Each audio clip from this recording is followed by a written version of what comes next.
Caleb Whitaker was 42 years old, and every morning in Atlanta began the same way for him.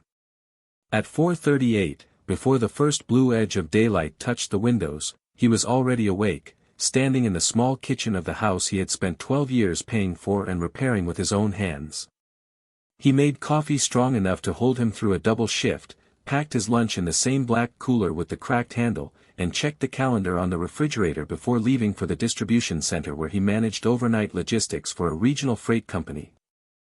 Nothing about Caleb looked impressive to people who measured a man by watches, cars, or the size of his office. His boots were scuffed. His truck had 186,000 miles on it.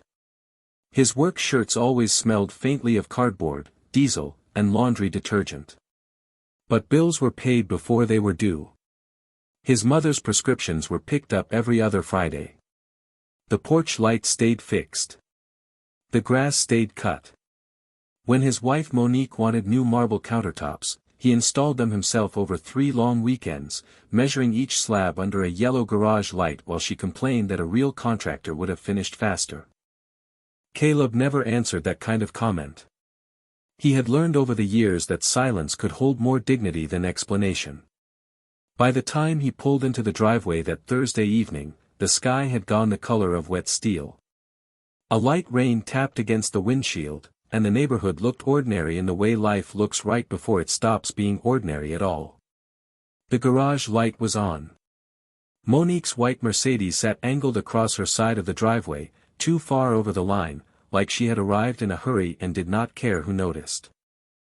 Something felt wrong. Caleb cut the engine and sat for a moment, one hand resting on the steering wheel, listening to the tick of cooling metal beneath the hood. In his jacket pocket was a folded gas station receipt from earlier that afternoon and, behind it, a small envelope from his mother, Evelyn, the same kind she gave him every Thursday with her lottery money and her chosen numbers written in careful blue ink. He had meant to call her after dinner. He had meant to tell Monique about the news carefully, calmly, after he understood what came next. But when he stepped inside, the first thing he saw was not dinner, not the soft glow of the television, not his wife waiting with questions. It was a manila envelope placed in the exact center of the marble kitchen island.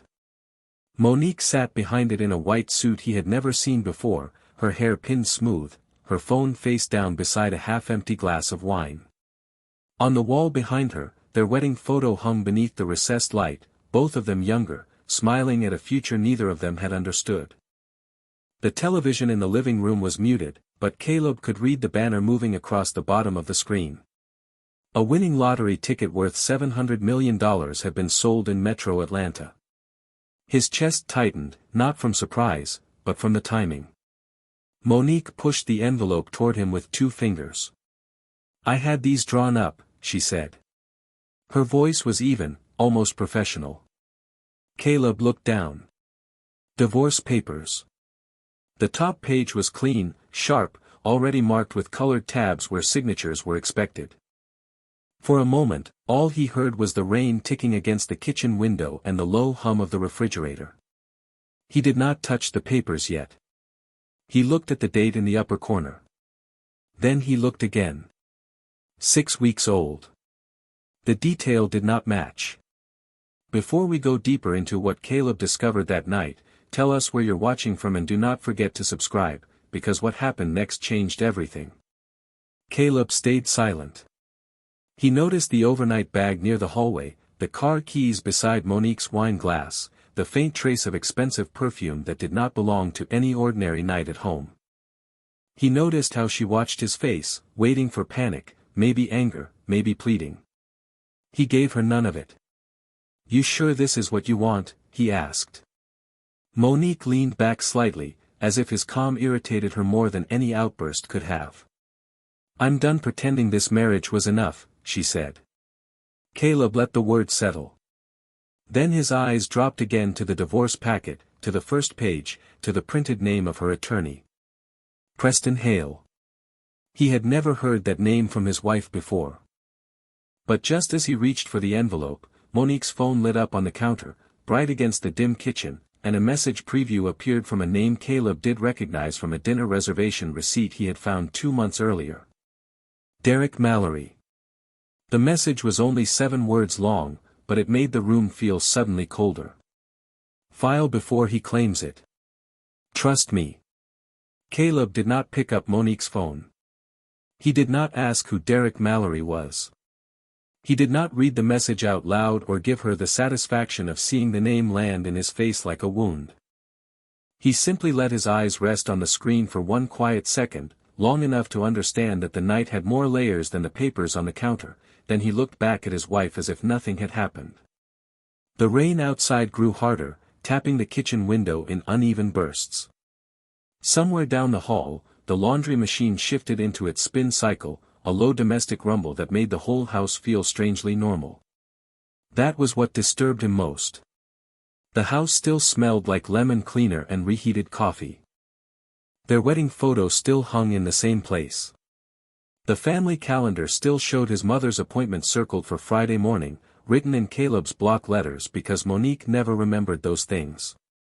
Everything looked like marriage, except the woman across from him had already placed an ending between them. You should read it, Monique said, nodding toward the envelope.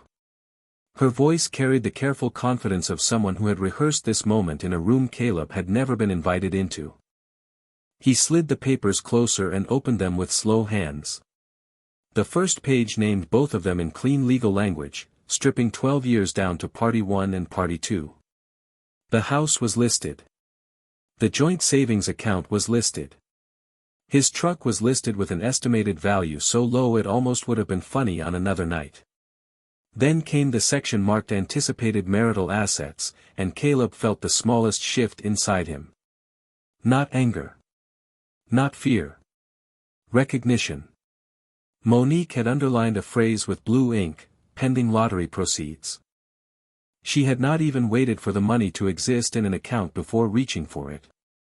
Your attorney put this together fast, Caleb said. Monique lifted her chin. Preston is very good. 6 weeks fast, he asked. For the first time, something moved across her face too quickly to name. Caleb watched it come and go. He had spent his adult life managing freight schedules, missing inventory, late drivers, bad weather, and customers who lied about what they had ordered. He knew the difference between surprise and adjustment. Monique adjusted. She did not explain. The marriage was already over, she said. The news just made it impossible to keep pretending. Caleb looked back down at the papers. That was the first lie. Not because he knew everything yet, but because he knew enough about timing. 6 weeks ago, there had been no lottery news. 6 weeks ago, he had been installing a new bathroom faucet after work while Monique stood in the doorway scrolling her phone and telling him she wished they lived in a house where people hired help instead of becoming it. 6 weeks ago, she had laughed with her friends over speakerphone and called his job stable, but small. He had heard that word through the half-closed bedroom door. Small. It had followed him for days. I want this handled cleanly, Monique continued. No drama. No dragging each other through court. I think we can be adults about it. Caleb turned another page. Her requests were not clean. They were surgical. The house, because she claimed she had helped make it presentable. The newer car, because his truck was apparently enough for him. A temporary freeze on major financial movement. Full disclosure of any recent winnings, claims, deposits, transfers, or cash-equivalent instruments. The word sat there under the kitchen lights, colder than the rain. She had built a fence around money she had not seen, around a prize she did not understand, around a future she had already started spending in her head. He imagined her walking through this house earlier, placing the envelope on the island, choosing the white suit, setting the wine glass where it would catch the light. He imagined her believing the papers would make him smaller. But Caleb had been underestimated for so long that he no longer mistook it for truth. He only studied what people did when they thought he had no options. You have already packed, he said, looking toward the hallway. The overnight bag stood near the console table, black leather, gold zipper, not the small one she used for work trips. Monique followed his eyes and gave a thin smile. I thought space would be best. Where are you staying? She paused half a beat too long. With a friend. Caleb nodded once. He did not ask which friend. Not yet. The phone on the counter went dark, taking Derek Mallory's name with it, but Caleb could still see the words in his mind as clearly as if they had been printed on the divorce packet itself. File before he claims it. Trust me. He closed the folder gently, keeping his palm flat on top of it. His coffee from that morning sat near the sink, untouched since dawn, a dark ring drying at the bottom of the mug. He looked at it, then at the papers, then at Monique. The detail did not match. The woman who said she wanted freedom had written her freedom around money. And when Caleb finally reached into his jacket pocket, his fingers touched the edge of his mother's small Thursday envelope, still folded behind the gas station receipt, still warm from being carried close to his chest all day. Caleb kept his hand inside his jacket pocket for a moment longer, thumb resting against the folded edge of his mother's envelope, and the feel of that paper pulled him backward into all the quiet Thursdays that had come before this one.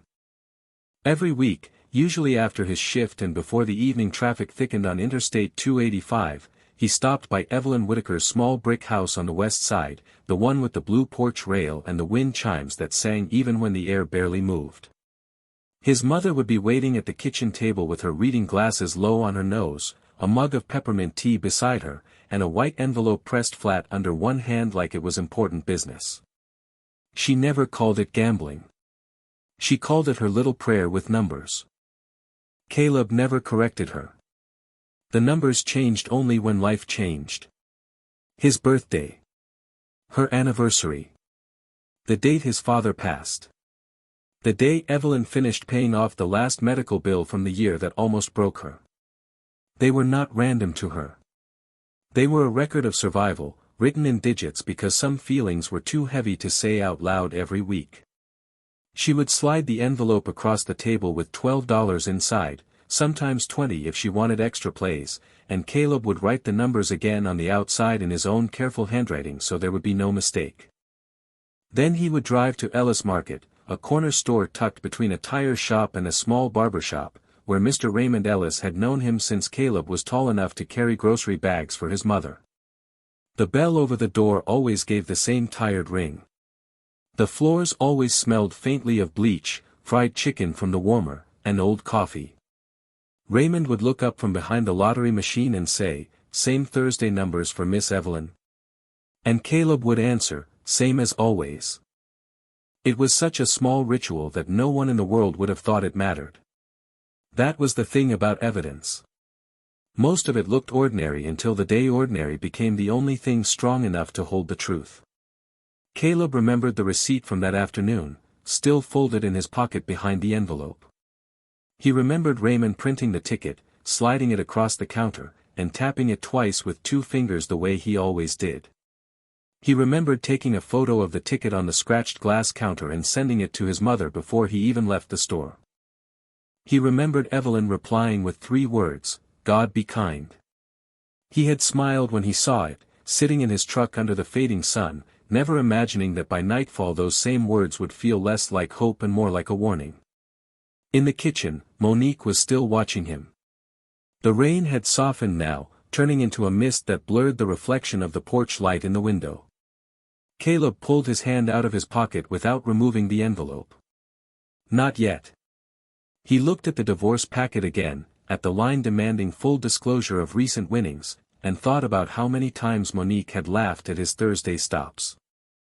She used to call them errands for old dreams. Once, while fastening an earring in the hallway mirror before a dinner with her friends, she had said Evelyn needed to stop chasing miracles and accept real life. Caleb had been standing behind her with his car keys in his hand. He remembered the way the comment landed, quiet but sharp, and how he had chosen not to answer because his mother's dignity did not need to be defended in a hallway by someone who had already decided not to respect it. Now that memory returned with weight. The detail did not match, and then another detail joined it. Monique had not asked a single question about Evelyn. Not one. Not whether Caleb had told her. Not whether his mother was safe. Not whether the news had overwhelmed her. In 12 years of marriage, Monique knew about the Thursday envelopes. She knew whose numbers they were. She knew the routine, even if she had never cared enough to honor it. But tonight, with legal papers on the island and a muted lottery headline glowing across the living room, she spoke as if the money had appeared directly in Caleb's hands and nowhere else. Caleb let that silence stretch. He was not ready to reveal what he knew, because the truth was still taking shape. A man did not protect what mattered by throwing it onto the table too early. He protected it by understanding the room first. "You should get your own attorney," Monique said, her voice softer now, but not warmer. Caleb nodded slowly. "I will." He looked toward the hallway again, toward her packed bag, then back at the papers. The house seemed to hold its breath around them. The refrigerator hummed. The television flashed another silent image of the convenience store where the winning ticket had been sold. Caleb saw the red and yellow sign of Ellis Market on the screen for half a second before the camera cut away. Then his phone vibrated once in his pocket. He did not pull it out until Monique looked down at her wine glass. When he glanced at the screen, the message was from Evelyn. 6 words. "Baby, why is the news calling?" Caleb let the phone rest in his palm, the screen glowing against the dim kitchen like something alive. "Baby, why is the news calling?" He read the words twice, then locked the screen before Monique could see them. His mother had always typed slowly, carefully, every message shaped like she was afraid one wrong letter might change the meaning. That was how Evelyn moved through the world too. Careful with money. Careful with promises. Careful with anything that belonged to somebody else. Caleb could picture her sitting at the end of her kitchen table in that small brick house, the television volume too low, her reading glasses pushed up into her gray hair, the blue porch rail outside shining wet under the rain. He wanted to call her right then. He wanted to hear her voice and tell her not to answer strangers, not to open the door, not to let anyone confuse her before he got there. But Monique was still in front of him, still watching, and Caleb understood that the wrong move in the wrong moment could teach a person exactly what to hide. He put the phone face down beside the divorce packet and kept his voice level. "My mother saw the news." Monique's eyes flicked toward the television, then back to him. "Of course she did. Everybody will." Caleb waited for the question that should have come next. "Is she all right? Does she need us? Should you go check on her?" Nothing came. Monique reached for her wine glass instead, touching the stem lightly, turning it a quarter inch on the marble like she was adjusting a centerpiece before guests arrived.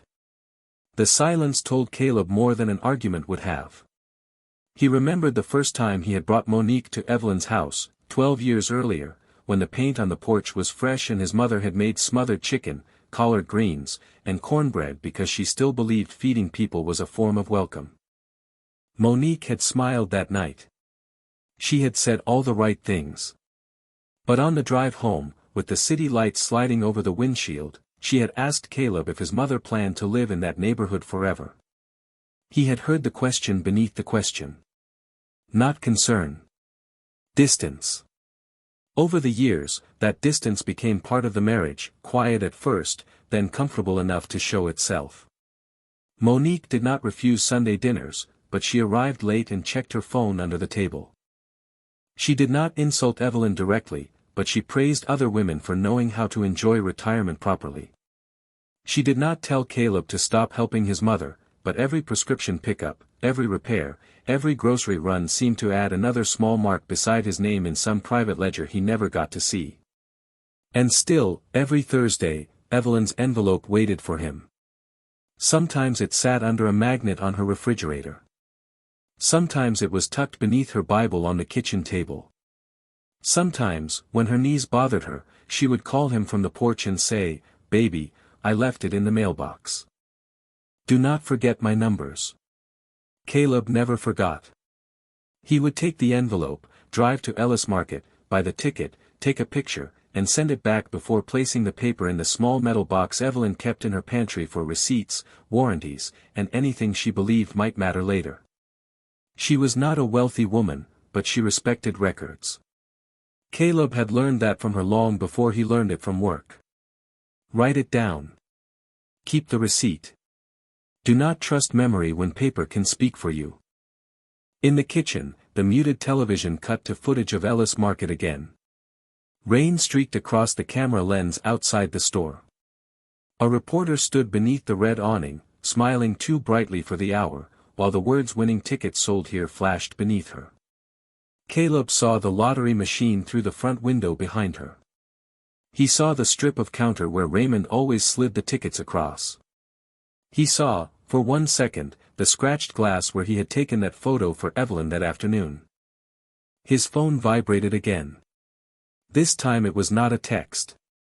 It was a call. Evelyn. Monique's gaze dropped to the screen before Caleb could turn it over. Something sharpened in her expression. "You should answer," she said. Caleb studied her face. The words sounded supportive. The timing did not.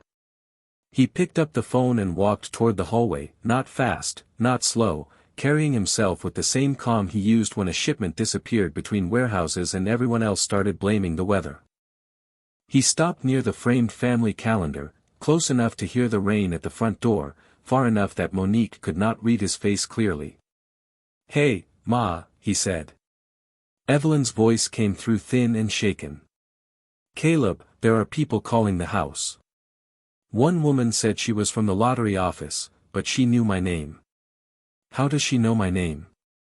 Caleb closed his eyes for half a second. The house behind him was still. Too still. "Do not answer any more calls," he said gently. "Let them go to voicemail. I am coming over soon." "Did I do something wrong?" she asked.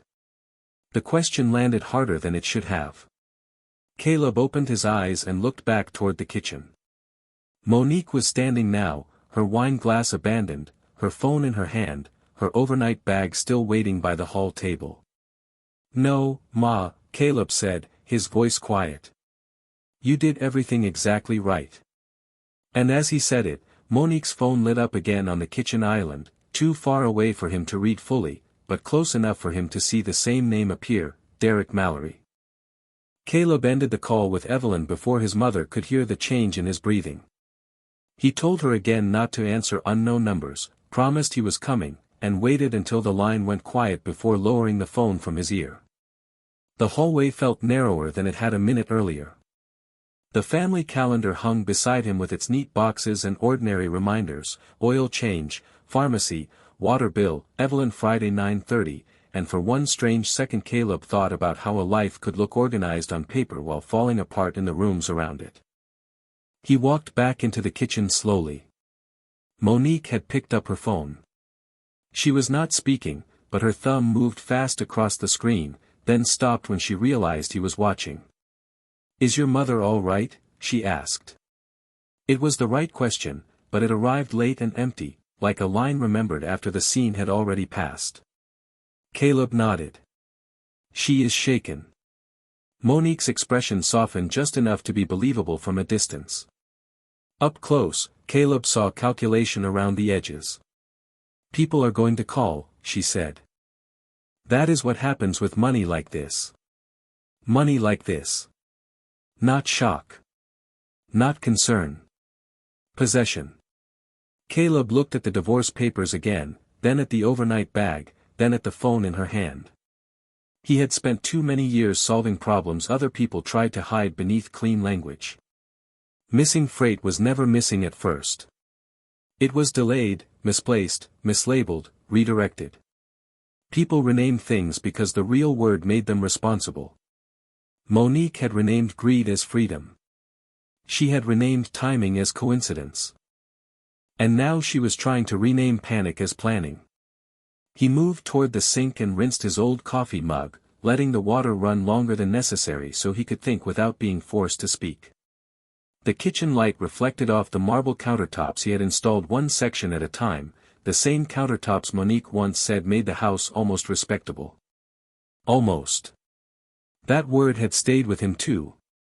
When he turned off the faucet, the silence rushed back. I need to go check on her, Caleb said. Monique's eyes lifted. Tonight? Yes. Caleb, we need to discuss this. We will. His voice was calm enough that it gave her nothing to push against. He reached for the divorce packet and slid it back into the manila envelope. I am taking these with me. Those are copies, she said quickly. Too quickly. Caleb looked at her. Good. He did not ask why she needed to say that. He already knew some people prepared copies when they expected resistance. As he stepped toward the hall table for his keys, he saw the corner of something pale sticking out from beneath Monique's overnight bag. Not hidden well. Not meant for him either. A folded receipt, glossy and creased, the kind printed at restaurants where the lighting was low and the menus did not list prices beside every item. He did not reach for it while she was watching. He only noticed the logo at the top. The Meridian Room. Downtown Atlanta. He had seen that name before. 2 months ago, in the pocket of Monique's gray coat, when he was taking it to the dry cleaner because she said she was too busy. Back then, the receipt had shown 2 entrees, 2 glasses of wine, and a name written in the authorization line that was not his. Derek Mallory. Caleb had not confronted her then because one receipt was not a truth. It was a question. But now the same name had appeared on her phone, attached to advice about filing before a claim. The question had become a pattern. He picked up his keys. The metal felt cool in his palm. Monique followed him into the hallway, her bare heels quiet against the polished floor. Where exactly are you going after your mother's? She asked. Caleb turned just enough to see her face. Where I need to go. The answer made her blink. Not much, just once, but he caught it. Outside, rain whispered against the porch and made the streetlights blur into gold circles along the curb. Caleb opened the front door and paused under the threshold. His truck sat in the driveway, plain and wet and faithful beneath the garage light. Behind him, Monique's phone buzzed again. She did not move to answer it. Caleb did not turn around. He only listened to the sound, one vibration, then another, until it stopped. In that quiet, he realized something else. Derek Mallory had not just known about the filing. He had known about the timing before Caleb had told anyone what he planned to do next. Caleb drove through the rain with both hands on the wheel and the divorce papers lying on the passenger seat beside his mother's envelope. Atlanta moved around him in wet reflections, brake lights stretching red across the pavement, gas station signs glowing through the mist, office towers standing dark except for the top floors where people with cleaner shoes were still deciding things about other people's lives. He did not turn on the radio. He needed the quiet. The night had given him too many separate pieces, and pieces were only useful once they were placed in order. Monique had prepared the filing 6 weeks ago. Derek Mallory had told her to file before Caleb claimed anything. Evelyn was already getting calls from strangers. And Monique had not asked one real question about the woman whose Thursday numbers were now on every news station in the city. Caleb did not feel rage. Rage was loud, and loud things missed details. What he felt was colder and more useful. He felt the shape of a timeline forming. At a red light near Campbellton Road, he took his phone from the cup holder and used the voice command to call Angela Brooks. He had known Angela for 9 years, ever since she helped Evelyn straighten out a property tax issue after a county notice came with the wrong parcel number. Angela was not flashy. Her office did not advertise on billboards. She worked out of a brick building near Decatur with old wood floors and file cabinets that looked older than Caleb. But she read documents the way some people read faces, and she believed paper could protect honest people if honest people kept enough of it. She answered on the 4th ring, her voice alert despite the hour. Caleb. I need advice, he said. Tonight if possible. There was a pause, not hesitation, just attention gathering itself. Is your mother all right? Again, the right question. Caleb exhaled slowly. She is scared. People are calling her house. The news is already outside Ellis Market. And the ticket? Angela asked. Caleb looked at the envelope on the passenger seat without touching it. Bought with her money. Her numbers. Same routine as always. Receipts? Yes. Messages? Yes. Witness? Raymond Ellis. Angela was quiet for a moment. Caleb heard a chair shift, then the faint tap of keys. Do not discuss ownership with anyone tonight. Do not sign anything. Do not let your mother speak to reporters, callers, or anyone claiming to represent the lottery until I am with you. Save every voicemail. Screenshot every missed call. Bring me the divorce papers. Caleb looked at the manila envelope beside him. I have them. Another pause. Divorce papers. Monique put them on the kitchen island when I got home. The light turned green. Caleb drove through it carefully, the wipers moving steady across the windshield. Were they prepared after the drawing? Angela asked. No, Caleb said. 6 weeks before. This time the silence lasted longer. That matters, Angela said. Caleb knew it did. He just did not know yet how much. He reached Evelyn's house 20 minutes later. The porch light was on, and the blue rail shone under the rain like fresh paint, though it had been 2 summers since he redid it. His mother opened the door before he knocked, wrapped in her brown cardigan, one hand pressed to her chest as if holding herself together. Caleb stepped inside and locked the door behind him. The house smelled like peppermint tea, floor polish, and the pot of red beans she had probably forgotten on low because the call started. On the kitchen table sat her Bible, her reading glasses, and the small metal box where she kept important papers. Caleb saw 3 envelopes lined up beside it, each one labeled in Evelyn's careful handwriting. Thursday numbers. Receipts. Taxes. She had already started doing what she always did when life got confusing. She organized what could speak for her. They keep asking if I am Evelyn Whitaker, she said. One man said he could help me claim faster. Another said I should not trust family. Caleb felt something in his jaw tighten, but his voice stayed gentle. You are not calling anyone back. Evelyn nodded, then looked toward the television in the living room, where Ellis Market appeared again under a breaking news banner. Her face was small in the blue light. Caleb, I do not understand how this got so big so fast.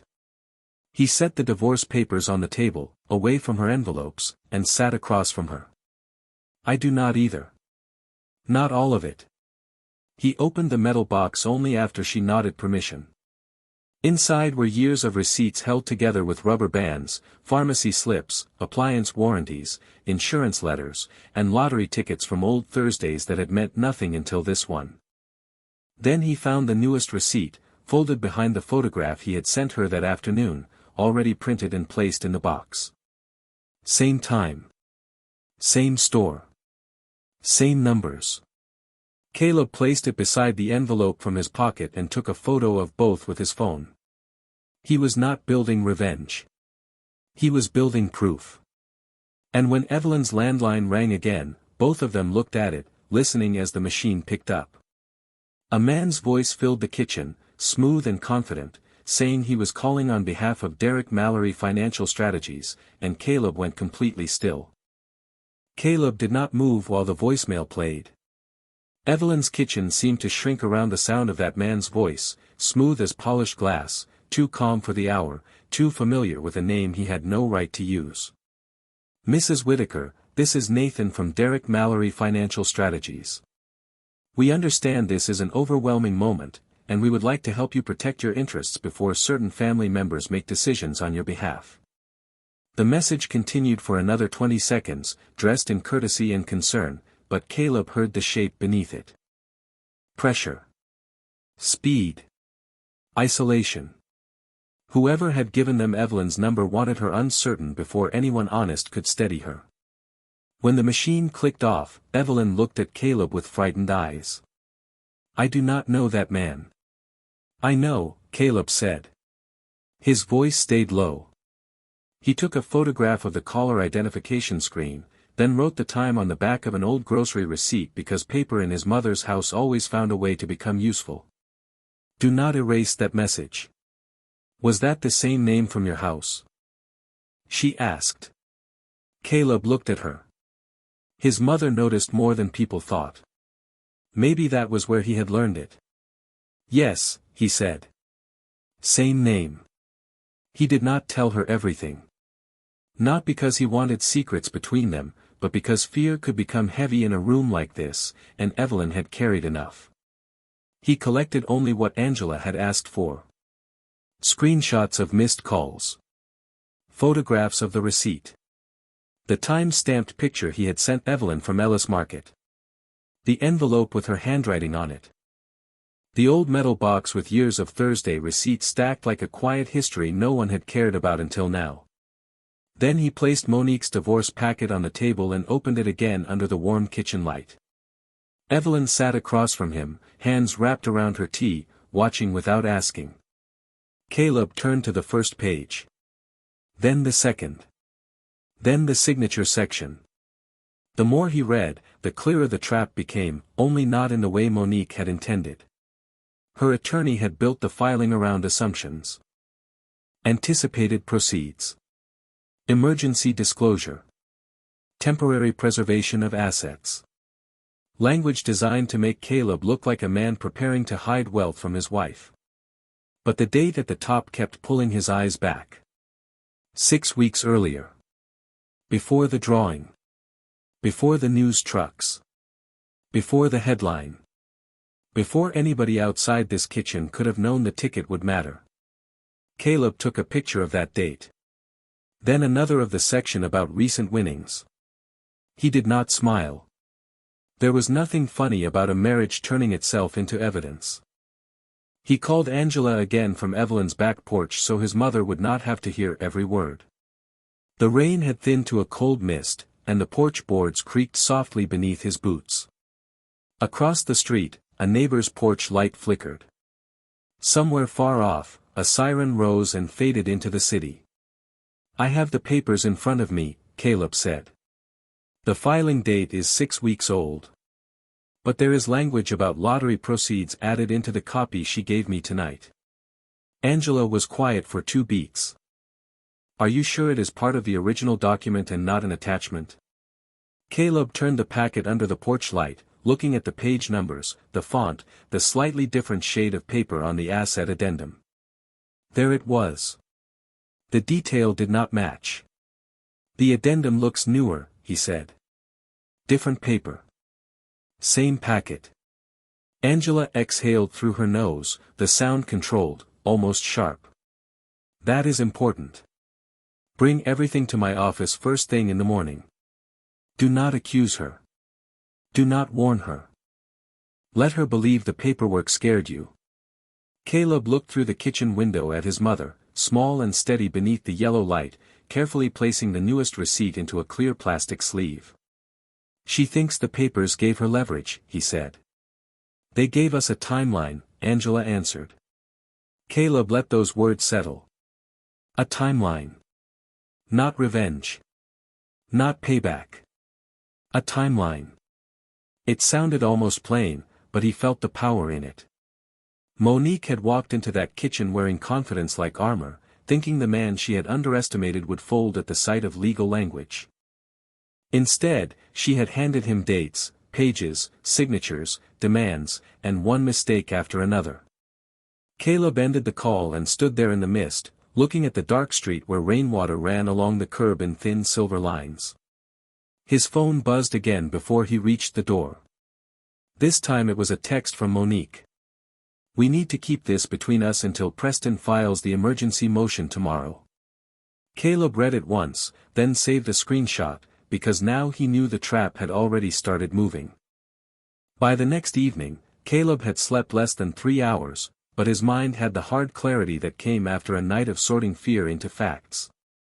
He spent the morning in Angela Brooks's office with Evelyn sitting beside him in her Sunday coat, the one she wore when she wanted the world to understand she had raised herself to be steady.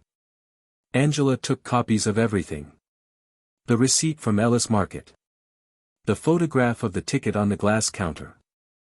The voicemail from Derek Mallory Financial Strategies. The divorce packet with the old filing date and the newer asset addendum that did not match the rest of the pages. Caleb watched her label each item, not with excitement, not with surprise, but with the careful respect of someone placing beams beneath a structure before it collapsed. By late afternoon, Angela told him to go home, say nothing unnecessary, and let Monique continue believing he was behind her. But when Caleb pulled into his driveway just after 6, Monique's Mercedes was gone. The house was quiet, the kind of quiet that did not feel peaceful because it had been arranged by somebody leaving. Her overnight bag was no longer by the hall table. The wine glass had been washed and placed upside down beside the sink. The divorce papers were gone from the island, except for one yellow sticky note pressed to the marble where the envelope had been. "We can discuss terms through Preston." Caleb stood there under the kitchen lights and read it once. Then he took a picture of it. He was beginning to understand that Monique did not leave conversations unfinished. She left evidence.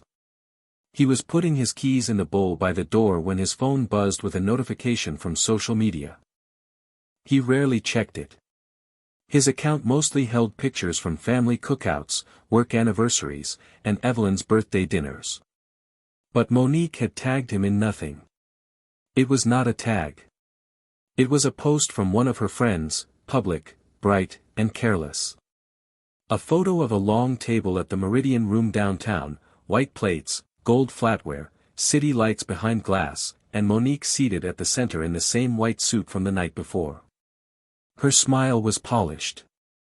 Her hand was wrapped around a champagne flute, though Caleb had not seen her smile that way in their own kitchen for years.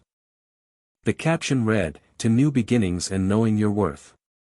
Caleb enlarged the photo without thinking.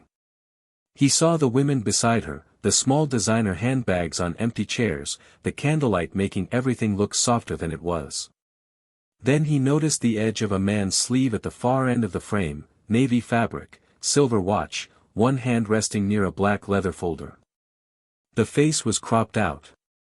The detail did not match. Monique had said she was staying with a friend. Maybe she was. But the folder looked like business, and the timing looked like celebration. Caleb set the phone down on the counter and let the house settle around him. He could have called her. He could have driven downtown and walked into the restaurant. He could have given her the public scene she seemed almost brave enough to invite. Instead, he opened the drawer beneath the family calendar, pulled out a small notepad, and wrote down the time of the post, the location, and the visible details. Then he saved the photo. Evidence did not care whether a man was angry. It only cared whether he was patient enough to keep it. 20 minutes later, Caleb drove downtown, not to confront her, but because Angela had asked him to retrieve the original dry cleaner receipt from the gray coat Monique had left in the trunk of her other car, and that car was still parked in the garage beneath the Meridian Room according to the location tag. He parked across the street in a public lot, beneath a buzzing lamp, and watched rainwater slide down his windshield in thin broken lines. Through the restaurant windows, he could see chandeliers, moving silhouettes, the glow of people celebrating before they understood the cost of being early. Caleb stepped out, crossed the street, and entered the lobby only far enough to reach the coat check desk near the elevators. He gave his name, calm and ordinary, and asked whether a gray women's coat had been left under Whitaker from a previous reservation. The attendant checked a small tablet, then disappeared behind a curtain. While Caleb waited, laughter spilled from the dining room. Monique's voice rose above it for one brief second, clear enough to reach him. By this time tomorrow, he will have no choice but to disclose everything. Caleb did not turn toward the sound. He only looked down at the polished floor where the chandelier reflected in gold pieces beneath his boots. Then the attendant returned with the gray coat, and tucked inside the clear garment sleeve was a folded receipt from 2 months earlier, with Derek Mallory's name printed neatly at the bottom. Caleb held the gray coat in one hand and the folded receipt in the other, standing beneath the gold reflection of the Meridian Room chandelier while the restaurant kept laughing behind him. He did not open the receipt in the lobby. He did not turn toward Monique's table. He thanked the attendant, walked back through the glass doors, and crossed the wet street to his truck with the same measured pace he used in the freight yard when everyone else was rushing. Only after he was inside, with the doors locked and the rain soft against the windshield, did he unfold the paper carefully across the steering wheel. The receipt was 2 months old. 2 dinners. 2 glasses of wine. A private booth charge. The signature line read Derek Mallory in neat, confident letters, but the note printed at the top was what made Caleb go still. Client consultation. That was the word they had used for it. Not dinner. Not celebration. Consultation. Caleb took a photograph, then another with the date visible, and placed the receipt inside the manila envelope beside Monique's divorce packet. It was not proof of everything. He knew that. A careful man did not build a case out of assumptions just because his heart wanted the pieces to fit. But the pattern was no longer quiet. Derek had been at the restaurant 2 months ago. Derek had texted Monique about filing before a claim. Derek's company had called Evelyn's house pretending to protect her. And now Monique was inside, celebrating a legal move that had not even happened yet. Caleb started the truck and drove home without calling anyone.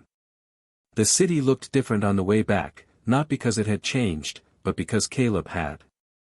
Every office window, every courthouse sign, every billboard for lawyers promising aggressive representation seemed to belong to the same world Monique had stepped into without understanding the ground beneath her feet.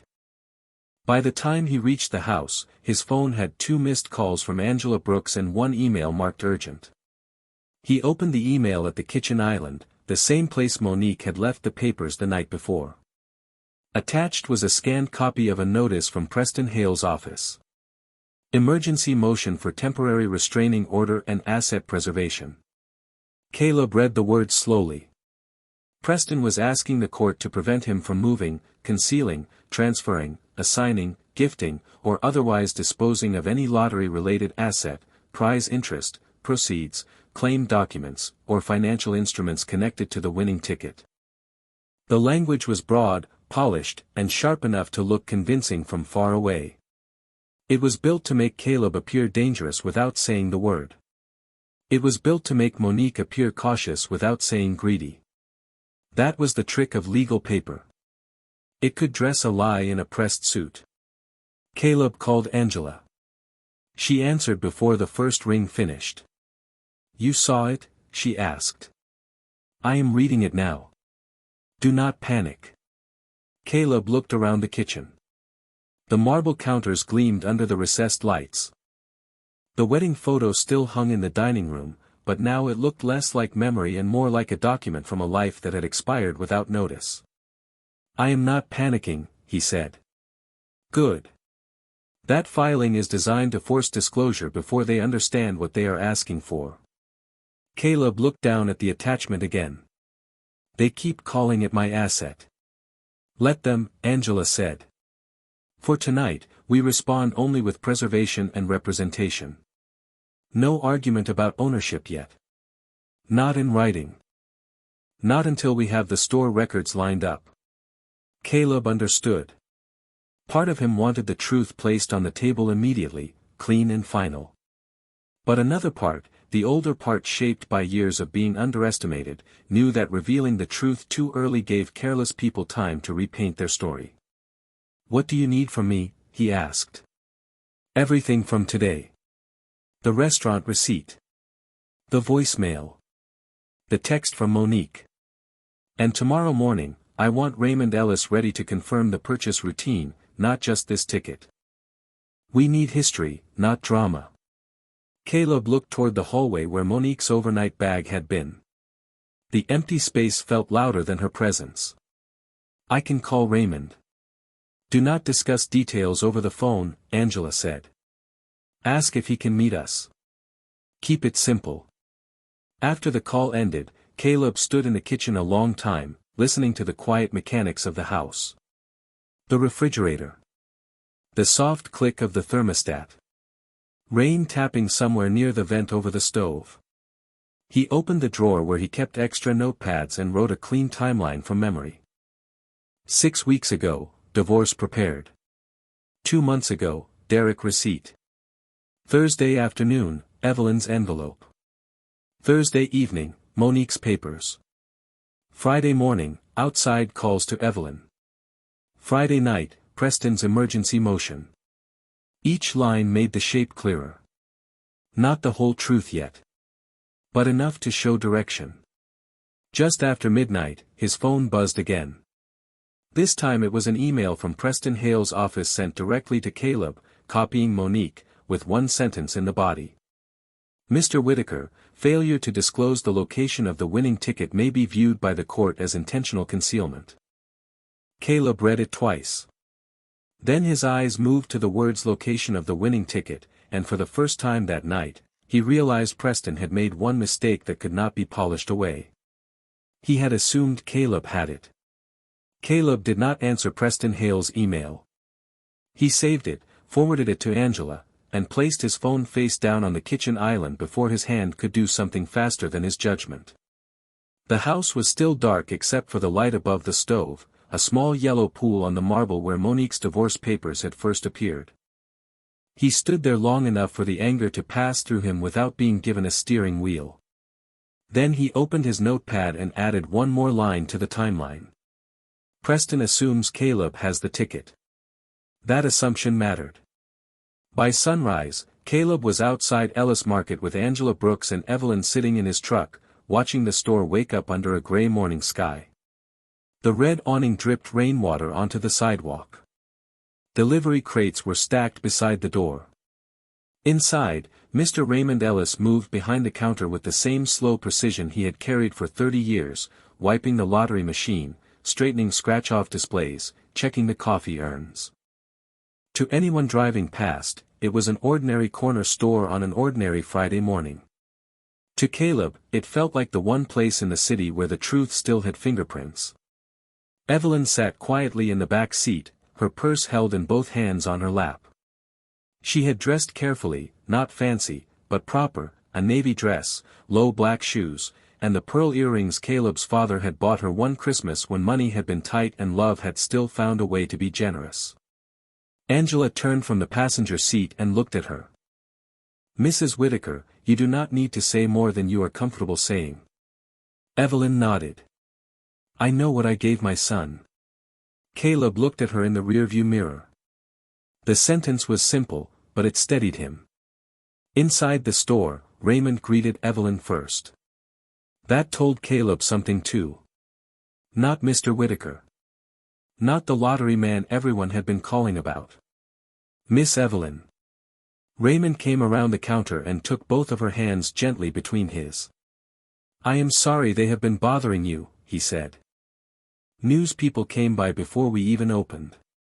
Angela introduced herself, calm and professional, and asked whether Raymond had security footage from the day before. Raymond looked toward the small black monitor mounted above the cigarette display. "I keep 30 days, he said. "Cameras at the door, register, lottery counter, and parking lot." Caleb felt Angela glance at him, but she did not smile. This was not a moment for celebration. It was a moment for confirmation. Raymond led them into the small back office, where the air smelled like printer paper, coffee grounds, and cardboard boxes. The room was barely wide enough for all of them. A desk fan clicked in the corner. A framed photo of Raymond's late wife sat beside a stack of invoices. On the monitor, Raymond pulled up the footage from Thursday afternoon. The first camera showed Caleb's truck pulling into the lot at 3:42. The second showed him entering the store, work jacket still on, Evelyn's white envelope in his left hand. The third camera caught the lottery counter clearly.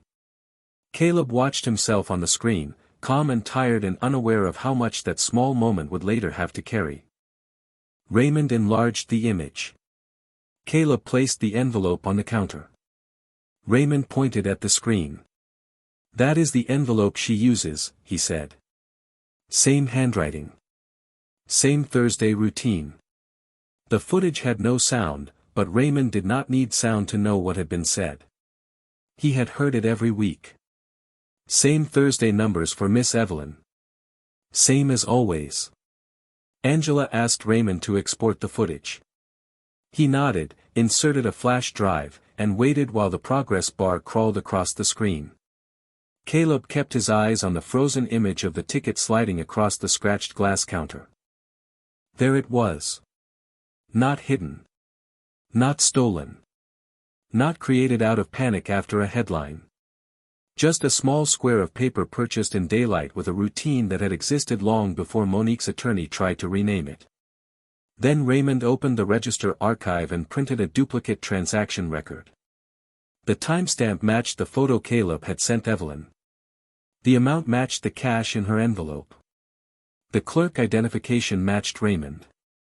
Angela placed each document in a folder as if every page had weight. Evelyn looked at the monitor for a long time, then whispered, "Your father used to say little habits tell the truth when people do not." Caleb swallowed once and looked away before his face gave too much away. His phone buzzed in his pocket. A message from Angela's office assistant appeared on the screen with a scanned attachment from Preston Hale. The emergency hearing had been set for Monday morning. Caleb looked at the video file finishing on Raymond's computer, then at the duplicate receipt still warm from the printer. For the first time, Monday did not feel like a threat. It felt like a room where the right evidence was finally going to speak. Monday morning arrived under a pale Atlanta sky, the kind of color that made the glass courthouse doors look colder than they were.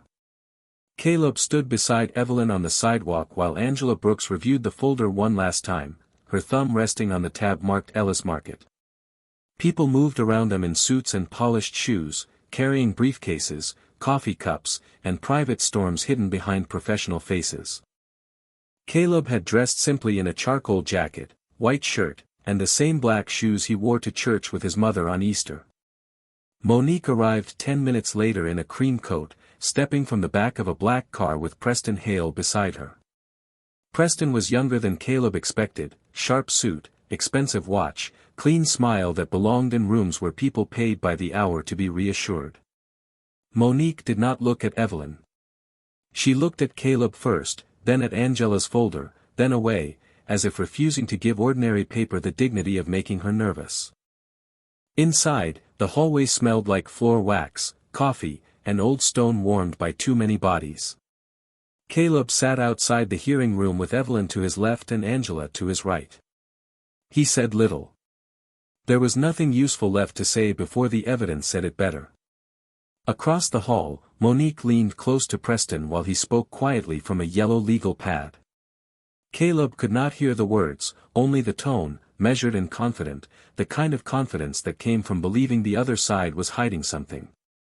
He wondered if Preston had ever seen the receipt from Ellis Market.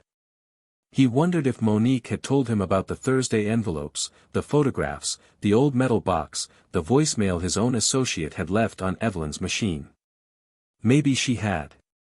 Maybe she had not. Caleb did not know, so he did not assume. He only watched. When the clerk called their names, the room swallowed them in fluorescent light. The judge sat above them with reading glasses low on her nose and a stack of papers already marked in blue. Preston rose first. His voice was polished, respectful, and firm. He spoke about marital transparency, emergency preservation, the risk of concealment, and the need to protect Monique's lawful interests before a major asset could be moved beyond reach. Caleb listened without changing expression. The words sounded serious. They were meant to. Preston described him as the spouse who purchased the winning ticket. He described the ticket as recently acquired during the marriage. He described Monique as requesting only fairness, only disclosure, only stability while the divorce moved forward. Caleb felt Evelyn shift beside him, but she stayed quiet. Angela placed one hand lightly over the folder and waited. When Preston sat, the judge turned to Angela. Response. Angela stood with a single page in her hand. She did not raise her voice. Your Honor, the motion rests on a false assumption. The room changed, not loudly, but enough for Caleb to feel it. Preston's pen stopped moving. Monique looked toward Angela for the first time. Angela continued. Mr. Whittaker did purchase a lottery ticket on Thursday afternoon. He purchased it as he has done for years, on behalf of his mother, Mrs. Evelyn Whittaker, using Mrs. Whittaker's cash, Mrs. Whittaker's selected numbers, and a documented routine confirmed by the store owner, transaction receipt, text message photograph, and video footage. She placed the first exhibit before the clerk. Caleb watched Preston's face carefully. Not for collapse. For recognition. It came slowly, a tightening around the eyes as the first page reached him. Angela did not rush.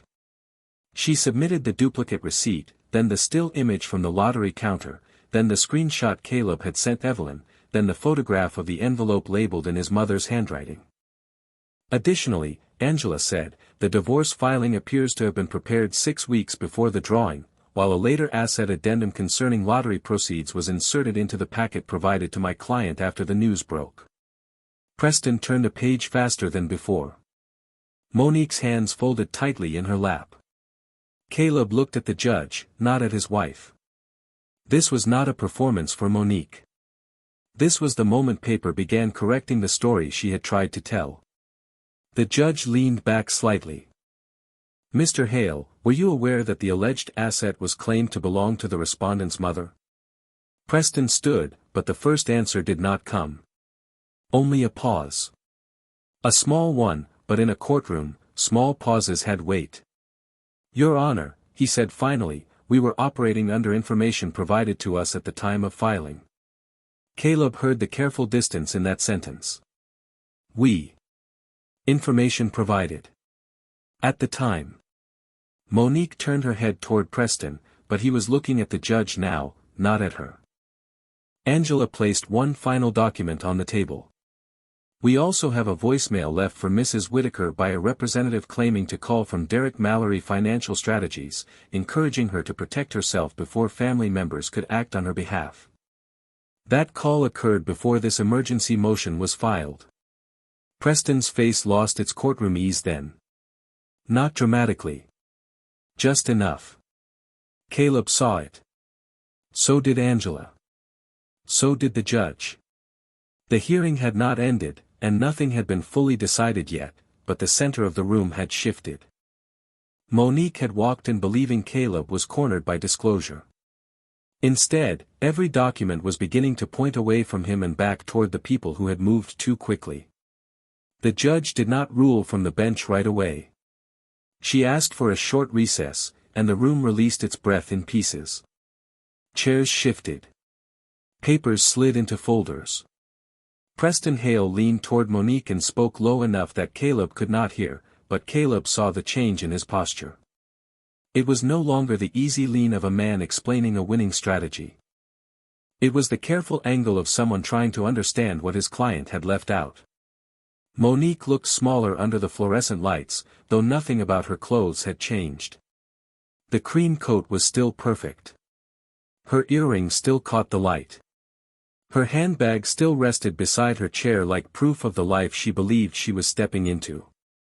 But her eyes kept moving from Angela's exhibits to Evelyn, and for the first time since this started, Caleb saw his mother become visible to her. Not as an obligation. Not as an old woman with Thursday habits. As the person at the center of the paper trail. Evelyn sat straight beside him, hands folded over her purse, calm in the way women become calm after surviving so much that another storm cannot impress them. Caleb leaned closer. You doing okay, Ma? Evelyn looked at him and gave the smallest nod. I have sat in harder rooms than this. He knew she had. Hospital billing offices after his father got sick. Bank desks where people spoke too quickly. County windows where clerks acted like confusion was a personal failure. Evelyn had spent a lifetime being polite to systems that made working people prove what richer people were simply believed about. Today, for once, she had brought proof before anyone could erase her. When court resumed, the judge reviewed the exhibits again, then turned to Preston. Her voice stayed neutral, but the room heard the edge inside it. The emergency motion would not be granted as requested. There was insufficient basis to treat the lottery proceeds as Caleb's marital asset on the record currently before the court. Any claim involving Evelyn Whittaker would require proper legal grounds, proper notice, and facts stronger than assumption. Caleb felt the words pass through him without celebration. Relief, yes. Victory, not yet. Victory would have required this marriage never becoming a courtroom file in the first place. Preston stood and said he understood. Monique did not move. Then Angela asked permission for Evelyn to clarify one matter related to future contact and misrepresentation. The judge allowed it. Evelyn rose slowly. Caleb started to stand with her, but she touched his sleeve, and he remained seated. She walked to the small table beside Angela, not grand, not theatrical, just steady. Her voice was quiet, but the microphone carried every word. Your Honor, I did not ask for any of this attention. My son bought that ticket for me because I asked him to, the same way he has done for years. I kept receipts because my late husband taught me that working people need paper when other people start telling stories. She paused, and Caleb looked down because the mention of his father still found the same place in him every time. Evelyn continued. Before all this happened, I had already talked with Angela about setting aside money for my family if there was ever anything to set aside. I wanted to help my son. I wanted to help his household. I wanted peace in my old age, not a fight over a blessing. The courtroom stayed completely still. Caleb did not look at Monique, but he felt the silence pull toward her. But then my phone started ringing, Evelyn said. People I did not know told me not to trust my own child. My daughter-in-law never called to ask if I was all right. She filed papers asking for money she never asked me about, from a ticket she knew came from my Thursday envelope. Evelyn turned slightly then, not enough to perform, only enough to face the truth where it's Saturday. I was prepared to be generous. I was not prepared to be erased. The sentence landed softly, but it changed the room more than anger could have. Caleb heard Monique inhale, a small broken sound she tried to hide behind her hand. Evelyn looked back at the judge. I intend to work with counsel to protect myself, support my son in a lawful way, and put a portion toward a community education fund in my husband's name. But I will not be pressured by strangers, and I will not reward anyone for treating my son like a mistake they could profit from. Caleb felt his throat tighten. Not because of the money. Because his mother had said aloud what he had swallowed for years. He had been treated like something useful but unimpressive, dependable but not valuable, present but easy to overlook. Monique had not left because she finally saw him. She had left because she thought the world had suddenly priced him higher. When Evelyn returned to her seat, Caleb took her hand under the table. Across the room, Preston closed his folder slowly, and Monique stared at the polished surface in front of her as if the reflection there belonged to someone she did not recognize. The judge's final instructions were brief, but they landed with the weight of a door closing. The emergency request was denied in its current form. Any future claim would have to name the right party, present the right facts, and stop treating assumption like ownership. Caleb listened without expression, his hands still around Evelyn's beneath the table. He felt her pulse, steady and tired, and for the first time since Monique had placed that envelope on the kitchen island, the room no longer felt like it belonged to people moving faster than the truth. When the hearing ended, chairs scraped against the floor and voices returned in low fragments. Preston Hale gathered his papers with the quiet efficiency of a man already separating himself from a story that had become too expensive to defend without more facts. He did not look at Caleb for long. Monique did. She stayed seated until almost everyone else had stood, her cream coat folded over one arm, her handbag hanging from her wrist, her face arranged carefully, though the arrangement no longer held. Outside the hearing room, the courthouse hallway was bright with morning light pouring through tall windows. People passed around them carrying files, coffee, children's backpacks, pieces of ordinary lives temporarily pulled into legal rooms. Caleb helped Evelyn with her coat. Angela spoke with the clerk near the door. He was reaching for the folder of exhibits when Monique said his name. Not loudly. Not the way she had spoken in the kitchen. Softer. Almost private. Caleb turned. She stood a few feet away, close enough for him to see the faint crease in her makeup near one eye, far enough that the space between them felt like all 12 years at once. "Can we talk?" she asked. Caleb looked toward Evelyn. His mother did not speak. She only held her purse with both hands and waited. "You can say what you need to say here," Caleb said. Monique swallowed. Her eyes moved toward Angela, then Preston, then back to him. "I did not know it would become like this." Caleb heard the sentence carefully. "Not I was wrong. Not I am sorry. I did not know it would become like this." "What did you think it would become?" he asked. For a second, she had no answer. The hallway noise filled the space between them. A clerk laughed softly at a desk. An elevator bell chimed. Somewhere, a child asked whether court was over yet. Monique looked down at her hands. "I was scared," she said. "Everything happened so fast." Caleb nodded once, not in agreement, only to show he had heard the words. The divorce papers were 6 weeks old. Her face tightened. The marriage had problems. "It did," Caleb said. "But you did not file because of the problems. You changed the papers because of the money." Monique's eyes shone then, but Caleb no longer knew how much of what he saw belonged to grief and how much belonged to loss. Maybe both. Maybe people could cry for the thing they broke only after realizing it would not repair itself for their convenience. "Caleb, I still care about you," she said. He thought of the Thursday envelopes. The marble counters. The word small through a half-closed bedroom door. His mother's phone ringing with strangers telling her not to trust family. He thought of Monique laughing beneath chandeliers while Preston prepared a motion built on the wrong name. He felt pain, but it came clean now, without confusion attached. "You cared about what you thought I had become," he said. "You did not respect who I was." Monique looked away as if the hallway itself had embarrassed her. Caleb reached into Angela's folder and removed the copy of the divorce packet Monique had given him. He held it for a moment, feeling the thickness of all that paper, all those clauses, all that confidence turned into record. Then he placed it gently in Angela's hands.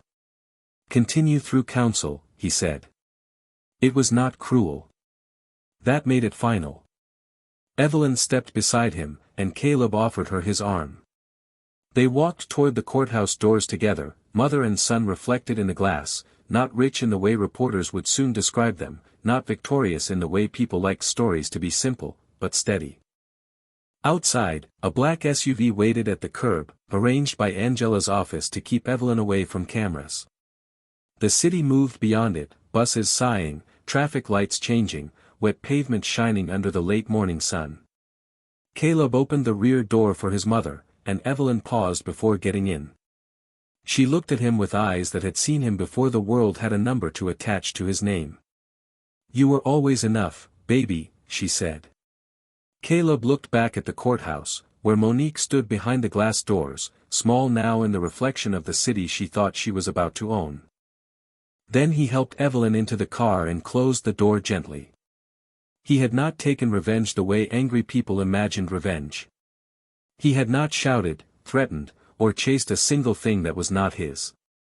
He had simply let the truth arrive with receipts, dates, footage, and patience.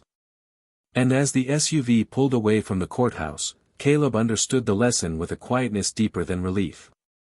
Some people do not leave when you lose value. They leave when they think your value has finally become something they can take. Monique had not lost a lottery ticket.